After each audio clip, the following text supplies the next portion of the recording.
Autolite and its 96,000 dealers bring you Mr. Jeff Chandler in a story taken from life. Tonight's presentation of Suspense. Tonight, Autolite presents The Case Against Lou Doc, a factual document concerning the San Francisco Tong Wars, starring Mr. Jeff Chandler.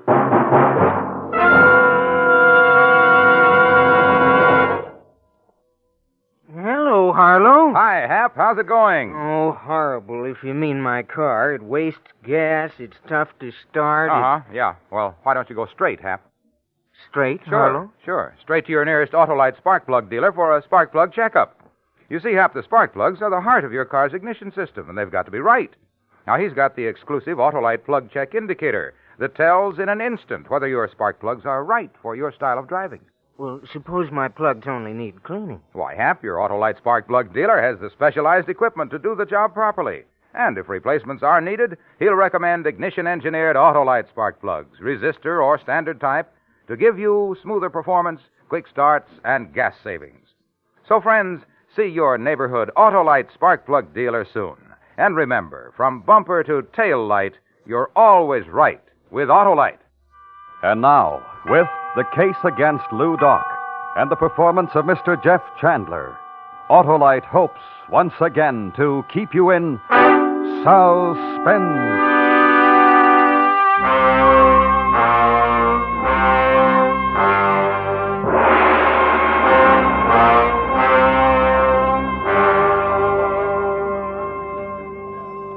Lieutenant Sunjack, you take your men, go up to the other end of the alleyway. Plant them back in the doorway. It's plenty dark, they won't be seen. I'll do the same down at this end. The signal to move will be a sharp blast of the whistle. You got that? Right. All right, man, you heard the captain. Where's the DA? Over there. Oh, yeah. Thompson, let's get this thing back. Well, looks like I'm right on time. Oh, Glasgow, I'm glad you got here. Hey, this must be an important one. Looks like the whole San Francisco police force is here. It's a big one, believe me. Oh, you know Captain of Detectives Wilburn? Yeah, we've met. And this Lieutenant Sonjak. I'm glad to meet you. Glasgow? The men all have their instructions, DA. Good. Then take your positions. Okay, men, let's go. All right, Thompson. Yeah. You want to come along with me, Glasgow? Our stakeout's down about midway in the alley. All right, with you. It's a laundry. There's a vacant storeroom upstairs. We can watch it from up there. The message you left for me back at the newspaper office wasn't too explicit, Mr. D.A. Well, tonight's the night we've been waiting for. More murder and mayhem. Perhaps. Look, you've arrested hundreds of Chinese before, all members of some Tong. What good did it do? Well, none. Just arresting the hatchet man isn't the answer. No, sir. Well, this is it.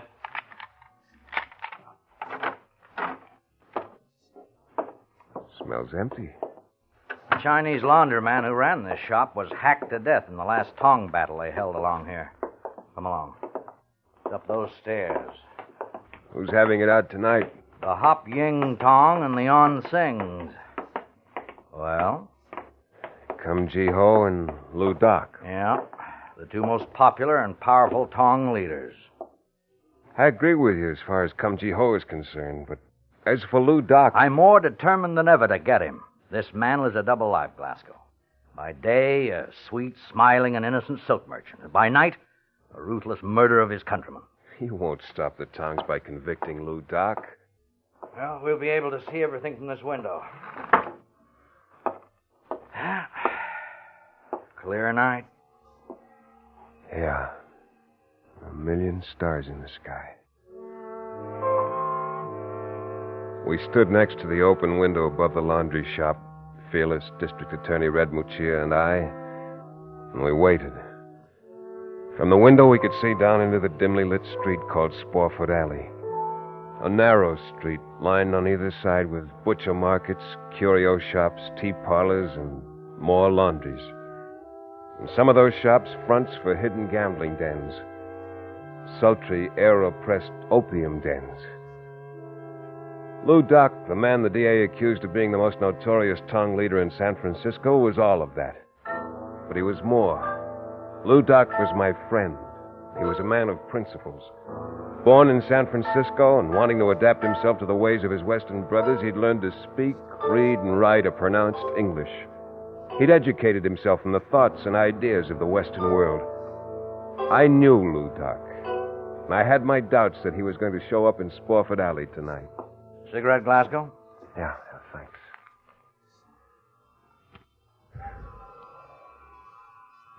What makes you so sure Lou Doc and Cum Ji Ho are going to show tonight? They're bitter enemies. When Cum Ji Ho learned that Lou Doc's brother was in love with one of his favorite sing-song girls, he challenged the Hop Yings. What's the girl's name? Ah Toy. She's a dancer at the Golden Lamp. Oh? On surface, the incident is just a spark to ignite the flame, Glasgow. You know that as well as I do. The real battle is being fought for supremacy. Yeah, almost 12. Any minute now.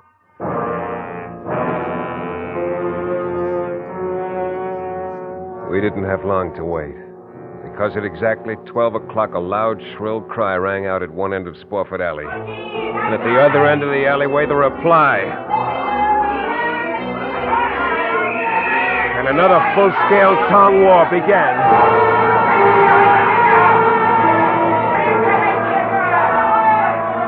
There were at least 50 black-suited Chinese with their plates shoved under dark slouched hats that met head-on in the alley. Their hatches reflected the moonlight as they crashed open enemy heads, and long, gleaming daggers found their marks in soft, easy flesh. And as the police moved in, they scattered in every direction, stumbling over the dead and wounded. But the police were efficient. They'd holed up both ends of the alley, and it looked like they'd rounded up every one of the Buhao Doi that was alive.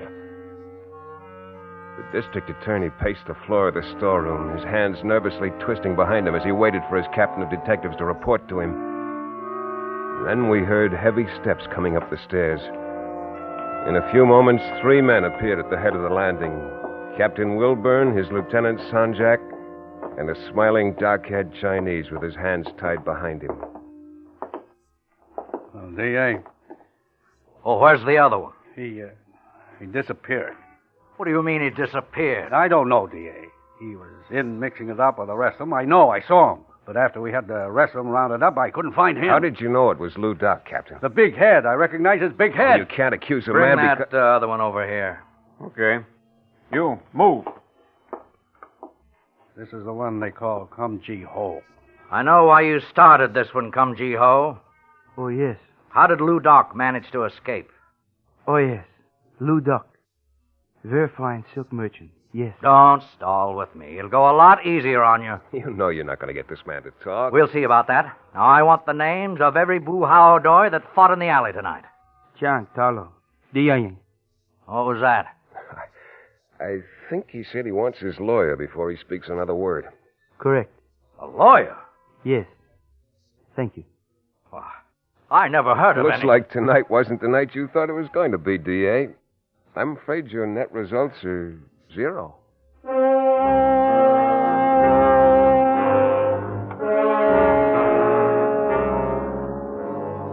District Attorney Muccia wasn't going to get Cum Ji Ho to inform on Lou Doc, no matter how hard he tried.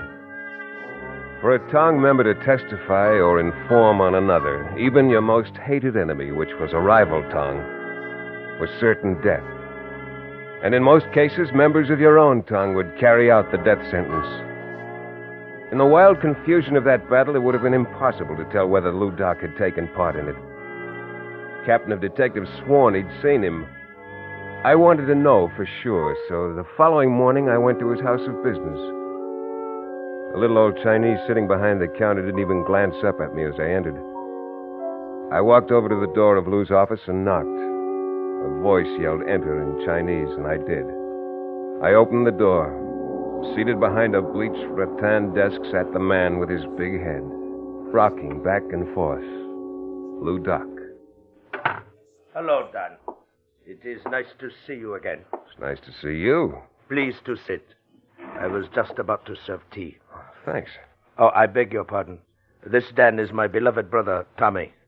Mr. Dan Glasgow of San Francisco Tribune. How do you do, Mr. Glasgow? Hello, Tommy. You take tea with lemon, I believe. Right. I am most happy of this surprise visit, Dan. Here you are. Thanks. Most delicious. There were 7 men killed in last night's Tong War, Lou Doc. Tell me, Dan, do you prefer the Chinese or Indian tea? I said 7 men were killed in last night's Tong battle. Tommy. Jiao Jingdang. 为了嘛，你好，只有。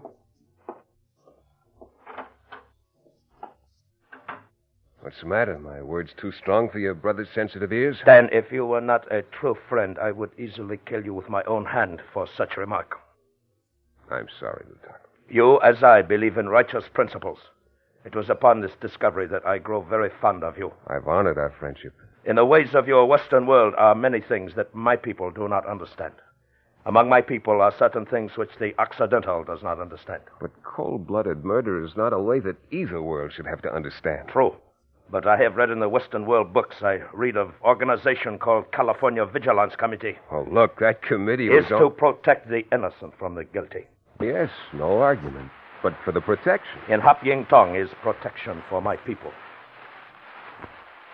Now comes time when most beloved brother falls in love with sing-song girl named Atoy. He wishes to marry with her. She returns this love. It must be so. And so, in order to bring about this marriage, hundreds of men may lose their lives. If it is as the gods design, yes. There's nothing that I can say that can convince you to settle the whole thing peaceably? In China, perhaps by tribunal, but in San Francisco, then, it is not probable. We must settle this difference by other means. Oh, and I'm sorry, Lou Doc. I'm sorry for your people. There is no one upon whose heart this sorrow hangs heavier than mine. And with that, Lou Doc rose up from his chair. Stood staring at me for a moment through tear-filled eyes. And then he turned and strode majestically out of the room, his large head bent as if in prayer.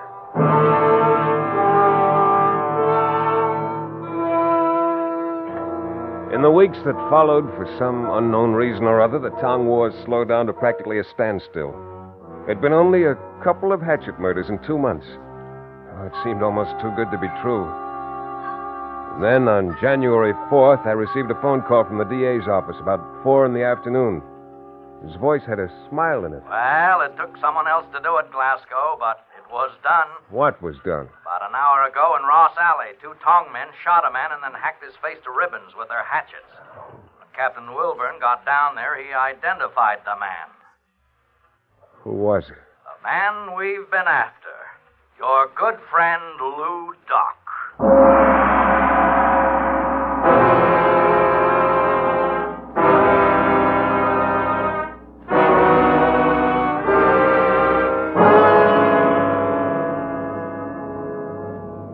Autolite is bringing you Mr. Jeff Chandler in The Case Against Lou Doc. Tonight's production in radio's outstanding theater of thrills, Suspense.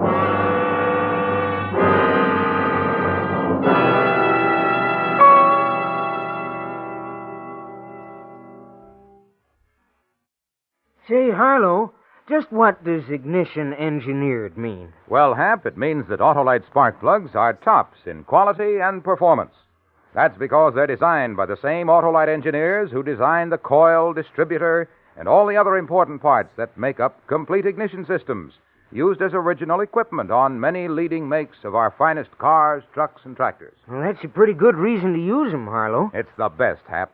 So have your Autolite spark plug dealer replace worn-out spark plugs with either standard or resistor-type Autolite spark plugs for smoother performance, quick starts, and gas savings. They just don't come any better than Autolite. Autolite spark plug dealers offer the best spark plug service money can buy, too, Harlow. Right you are, Hap. So, friends, to quickly learn his address, call Western Union by number and ask for Operator 25. She'll gladly tell you the location of your nearest Autolite spark plug dealer. And remember, from bumper to tail light, you're always right with Autolite. And now, Autolite brings back to our Hollywood soundstage Mr. Jeff Chandler in Elliot Lewis's production of The Case Against Lou Doc, a dramatic report well calculated to keep you in suspense.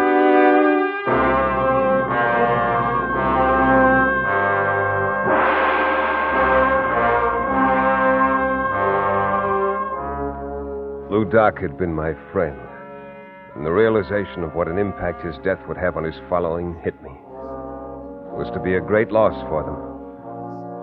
I hung up the phone and decided to go down to the police station. When I got there, the desk sergeant lifted a tired finger and told me that Captain Wilburn was back in the morgue with Lieutenant Sonjak. Come in, Glasgow. The DA said you might be down. So you finally got Lou Doc. Yeah, we didn't. It was a couple of rival tongmen that did the job. Did you pick him up? Nope. He got away. Want to take a look at him? Pretty bloody. Yeah. Over here. All right, Sonjak. Turn down the sheet.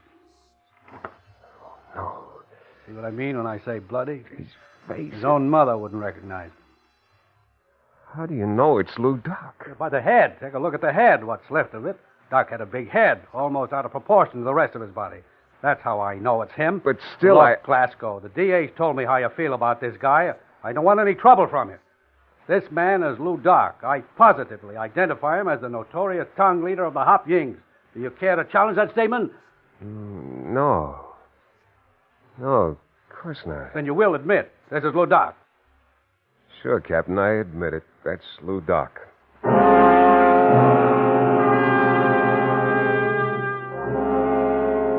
I admitted it because the thought suddenly occurred to me that here was the opportunity I'd been waiting for. The dead man lying on the slab in the police morgue was not Lou Doc. The police had no positive identification as to who the man was, but it looked like a perfect way to ease the pressure that was being brought to bear on them. Captain Wilburn knew that faceless man was not Lou Doc as well as I did.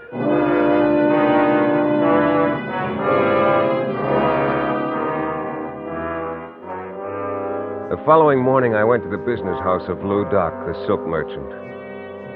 Just as I'd expected, the name on the door had been changed. Next door was a gambling parlor. I gave the password at the door and was admitted. I sat down at one of the fantan tables and began playing. I hadn't been playing long when I suddenly felt the presence of someone familiar standing next to me. 3. Sheep. Hello, Lou Doc. Hello, Dan. Happy to meet with you. Is there somewhere we can talk? Come. Owner of this establishment is a good friend of mine. We shall use his office. All right, you lead the way. Come.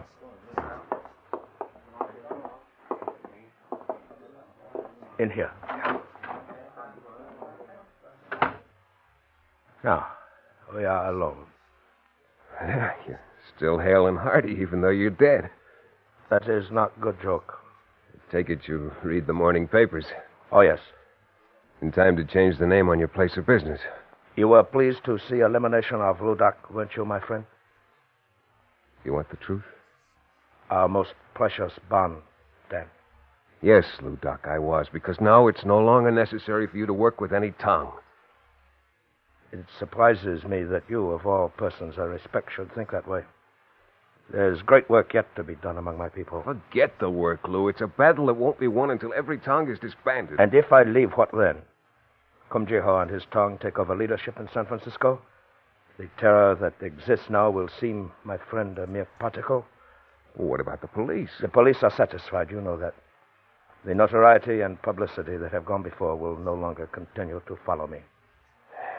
The Hop Yings will continue to exist, and you still behind them. Yes, my friend, to make decisions. I will set up puppet leader, but their rival Kumjiho will always know that still sitting on the throne of the Hop Yings is Lou Doc, the man he fears. I'm a newspaper man. I have to print the truth. You know that. Yes, my friend, I know. I also know something else. Yeah? I also know, Dan Glasgow, you are a true friend of Lou Doc.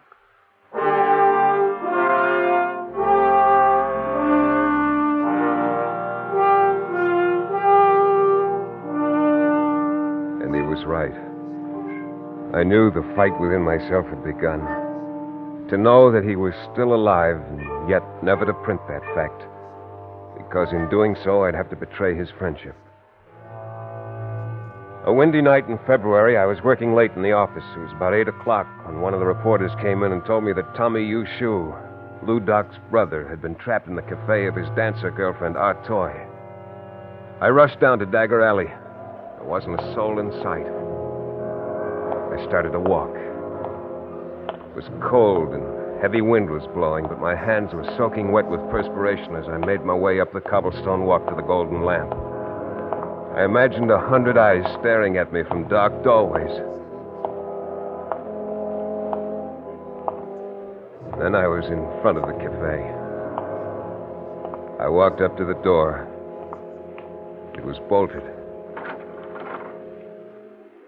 Tommy, you shoe. It's me, the newspaper man, Dan Glasgow. Let me in. Let me in, Tommy. Hurry. Thanks. What are you doing here? Word leaked out the Onsings had you holed up here. They sure do. You took an awful chance coming up that alleyway. Well, what'd you risk your neck here for coming here? A toy, Mr. Glasgow. Oh, I see. We planned to leave tonight, secretly. Somehow they learned of our plans. It was our toy's father who betrayed us. Her father? Please, Tommy. My father was threatened. There was nothing he could do. I'm willing to die with Tommy. Does Lou Doc know you're here? No. Then call him. Tell him to call the police. You have talked with my brother, Mr. Glasgow. You know he would never do that. But you'll never get out of here alive. Then it must be so. Oh, I don't understand it. You'd be willing to commit suicide because of some silly, superstitious, and clannish idea that the only way to deal out justice is through force. Well, you and your brother and everybody who thinks that way, Tommy, are wrong. Maybe the idea of tongues originally were good ideas, but the goodness has gone out of them. I'm going to call the police. One moment, Mr. Glasgow.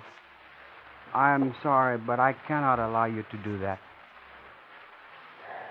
All right, Tommy, you can put away the gun. I won't call him. Can I call your brother? Perhaps that is best. Thanks. Tommy gave me a number to call. Lou Doc answered the phone himself. His voice remained strangely calm when I told him what the situation was. He told me he was coming right down, warned me to stay in the cafe. Then I hung up. The three of us, Tommy Yushu, the sing-song girl Odd Toy, and myself, sat down and waited. 20 minutes later, I heard a car screech to a halt down at the end of Dagger Alley. I opened one of the small windows, stuck my head out, and looked down the narrow street. A long black car was parked at the curb. Then the car door opened, and Lou Doc stepped out, alone, and he began his long walk up the cobblestones to the cafe.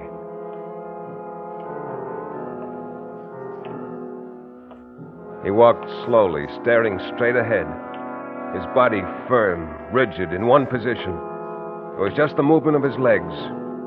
Wearing a long black coat, he looked like a giant as he took long strides, holding his oversized head high. Lou! Hello, Don. You better get inside. There must be at least 25 of them out there. I'm all right. Tell Tommy to come out, But, Don. Lou, you don't have a chance. They won't attack me. They haven't the nerve. Tell Tommy to come up.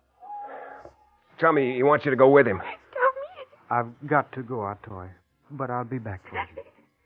Do not fear, my Tell beloved him to one. hurry, Don. Tommy! I'm going. Hello, my brother. It is And good you. to see you. Goodbye, Don. I see you soon again. Soon, Lou Doc.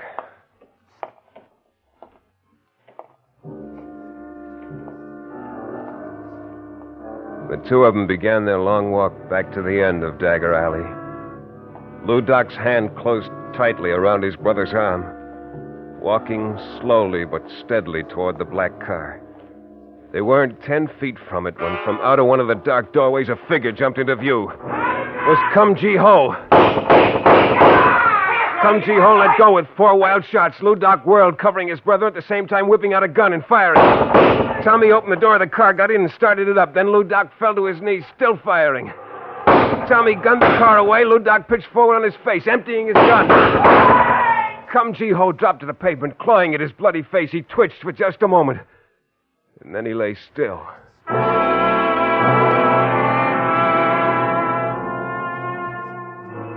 When I got to Lou Doc, he was still alive, but bleeding badly. He looked up at me. Much pain, my friend. Much pain. There'll be an ambulance any minute now, Lou. Just hold on. This is not death I prayed my ancestors to give me then. I die lying on wet pavement in dark alley at night. My wounds bleed freely. Oh, Lou, you're not gonna die, Lou. Our most precious bond, truth in our friendship. Promise as you hold me in your arms, my friend, that in stories that will be written, in one of them, someone will write. Someone will write that beneath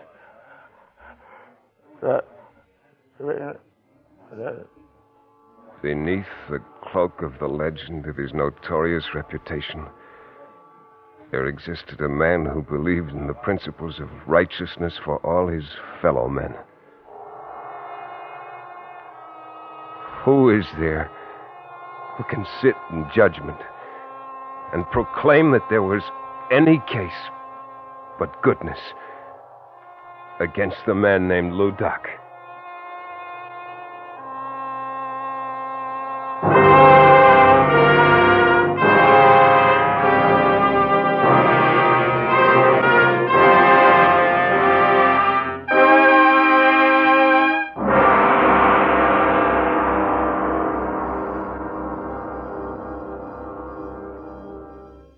Suspense.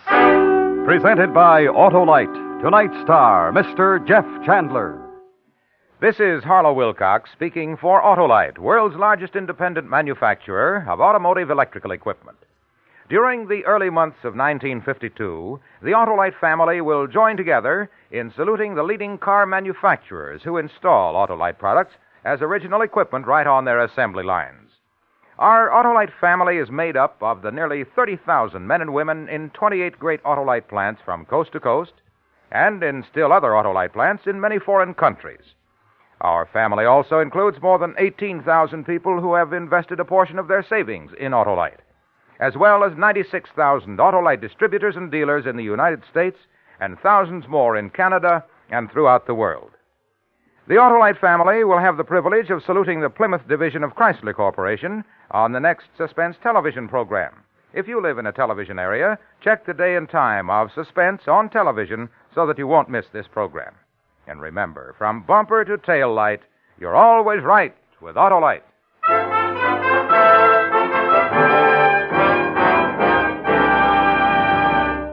Next week, our star will be the First Lady of Suspense, Miss Agnes Moorehead, as Lizzie Borden, in a dramatization of the most famous unsolved American murder mystery, a true story we call The Fall River Tragedy. In weeks to come, we shall also present Mr. Clifton Webb, Mr. Charles Boyer, and Mr. J. Carroll Nash, all on Suspense. Suspense is produced and directed by Elliott Lewis, with music composed by Lucian Morowick and conducted by Lud Gluskin. The Case Against Lou Doc was written for Suspense by Richard George Pedicini. In tonight's story, William Conrad was heard as Lou Doc and Joseph Kearns as Muccio. Featured in the cast were Lillian Bayef, Sam Edwards, Herb Butterfield, Byron Kane, and Jack Crucian. Jeff Chandler can now be seen in The Flame of Araby, a Universal International Technicolor production co-starring Maureen O'Hara. And remember, next week, the First Lady of Suspense, Miss Agnes Moorehead, as Lizzie Borden in The Fall River Tragedy. This is the CBS Radio Network.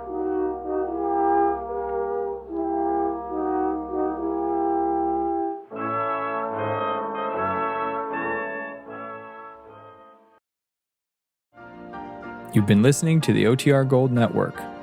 Find more classic radio at otrgold.com.